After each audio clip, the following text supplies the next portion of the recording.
diturunkan dalam bahasa Arab. Nggak mungkin kita bisa paham tuh apa yang dimaksudkan oleh Allah Subhanahu wa taala dalam suatu ayat kalau kita nggak bisa bahasa Arab. Ya, ilmu bahasa Arab itu kan diantaranya yang sedang ibu-ibu pelajari, dan itu sangat bagus sekali. Sebagai muslim, sangat-sangat penting bagi kita untuk belajar bahasa Arab. Sampai-sampai Umar bin Khattab tuh bilang gini, ta'allamul arabiyyat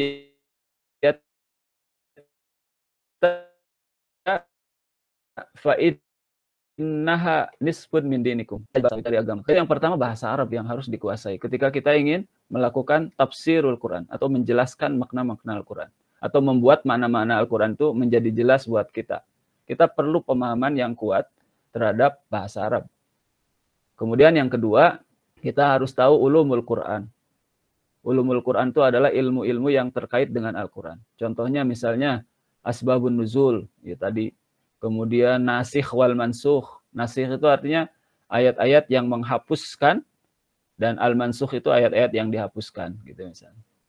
Kemudian an-nakirah wal ma'rifah, tentang kalimat-kalimat umum dalam Al-Quran dan kalimat-kalimat khusus. Dan seterusnya harus juga dipelajari tentang usul fikih. Kemudian harus juga dipelajari tentang ulumul hadis,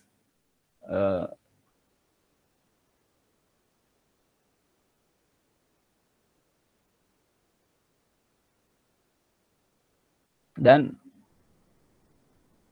yang lainnya, fikih, sejarah, dan lain sebagainya, gitu, dengan baik. Ilmu itu, jadi tidak sembarangan orang bisa melakukan tafsirul Quran. Tetapi kalau tadabbur, ini adalah tugas kita semua. Setelah kita membaca tafsirnya, tafsir yang dilakukan oleh para ahli, penjelasan tentang ayat-ayat yang dilakukan oleh para ahli, lalu kita melakukan tadabbur, merenungkannya, dan mengambil pelajaran dari apa yang sudah kita pahami dari penafsiran itu, penafsiran para ulama.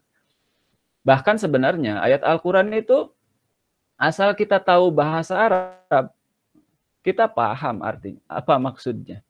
Ada ayat-ayat yang seperti itu.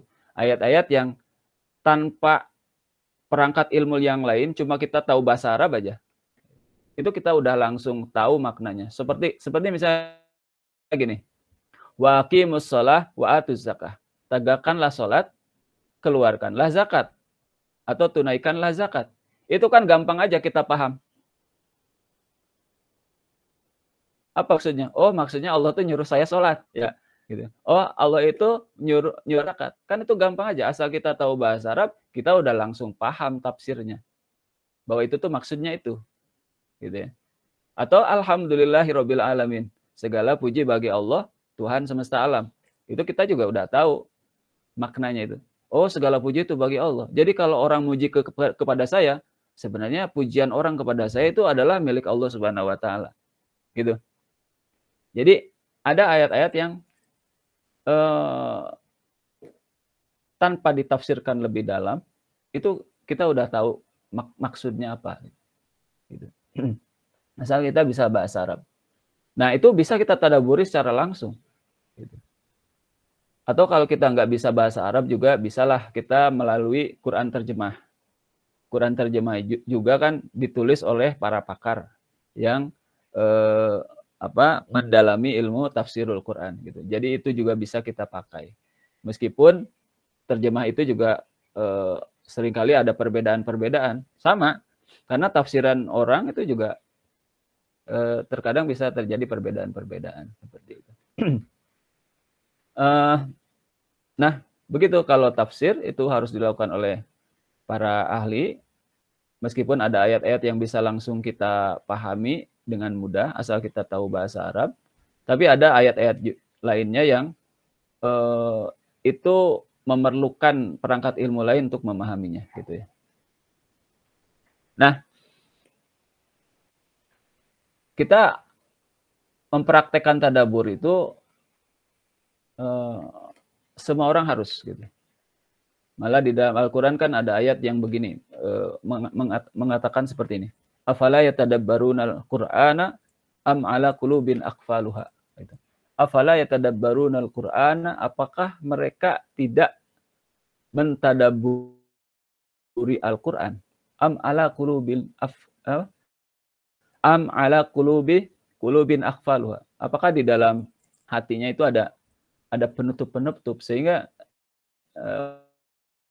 mereka tidak mau mentadaburi Al-Qur'an gitu. Dan sebenarnya kalau kita mulai gitu ya, mentadaburi Al-Qur'an atau membiasakan tadabur gitu. Enggak cuma kita itu membaca tartil Al-Qur'an gitu. Tapi juga setelah itu meluangkan waktu untuk mentadabur. Itu luar biasa sebenarnya. Kita akan banyak mendapatkan manfaat daripada aktivitas mentadaburi atau merenungkan Al-Qur'an. Mengambil manfaat daripada Al-Qur'an. Gitu. Akan mendapatkan inspirasi, bahkan ilham dari apa yang sedang kita baca. Sehingga Al-Qur'an itu benar-benar hidup, atau kita hidup bersama dengan Al-Qur'an. Dan memang itulah tujuan daripada Al-Qur'an diturunkan adalah supaya kita mentadaburinya. Dengan mentadaburinya, kita bisa hidup bersama dengan petunjuk-petunjuk Al-Qur'an. Gitu.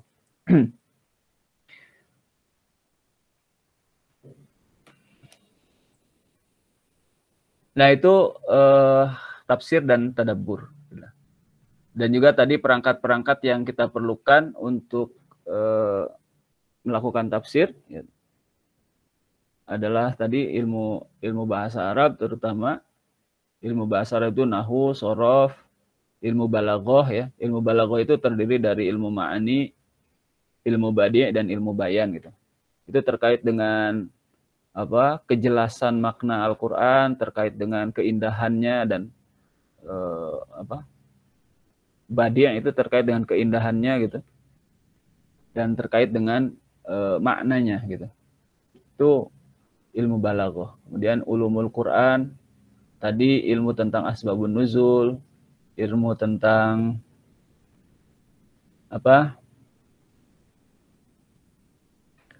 usul fikih, ulumul hadis gitu. Akidah dan ilmu-ilmu penunjang lainnya. Itu memang seorang ulama harus lengkap ilmunya untuk bisa menafsirkan Al-Qur'an. Kemudian berikutnya tentang jenis-jenis ayat Al-Qur'an ya. Al-Qur'an itu seperti tadi disinggung ya sebelumnya, bahwa ada ayat-ayat yang mudah untuk dipahami oleh kita semua. Asalkan kita bisa bahasa Arab atau paham bahasa Arab. Ada ayat-ayat yang kita nggak bisa memahaminya dengan mudah, kecuali harus memerlukan penjelasan atau perangkat ilmu-ilmu lain. Dan ada juga ayat-ayat yang itu tidak tidak bisa diketahui maknanya itu kecuali oleh Allah Subhanahu wa taala. Meskipun ada ulama-ulama juga yang berpendapat bahwa semua ayat di dalam Al-Qur'an itu bisa kita ketahui kok maknanya gitu. Kenapa? Karena Al-Qur'an itu kan diturunkan untuk jadi petunjuk bagi kita manusia. Kalau ada bagian ayat yang tidak bisa diketahui maknanya atau hanya diketahui maknanya oleh Allah Subhanahu wa taala, tentunya itu jadinya bertentangan dengan maksud Allah menurunkan Al-Qur'an sebagai petunjuk bagi kita sebagai manusia gitu. Nah, itu salah satunya yang berpendapat seperti itu adalah Imam Nawawi. Seperti itu. Jadi ayat-ayat di dalam Al-Qur'an itu ada ayat yang mudah untuk dipahami maknanya gitu. Atau di dalam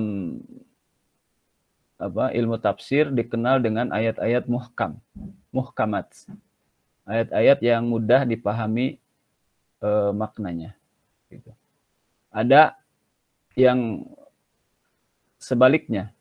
Untuk memahaminya itu perlu penjelasan-penjelasan melalui ayat-ayat yang lain atau melalui hadis atau perangkat ilmu yang lain. Itu adalah ayat-ayat mutasyabihat. Atau yang mutasyabih itu artinya kan menyerupai. Jadi maknanya tuh bisa jadi ini atau bisa jadi itu. Nah, untuk mengetahui mana sebenarnya yang dimaksud oleh Allah Subhanahu wa taala, makna ini atau makna itu. Nah, itu perlu perangkat ilmu yang lain. Bahkan ada ulama yang mengatakan ayat mutasyabihat itu adalah ayat-ayat yang tidak diketahui maknanya kecuali oleh Allah Subhanahu wa taala.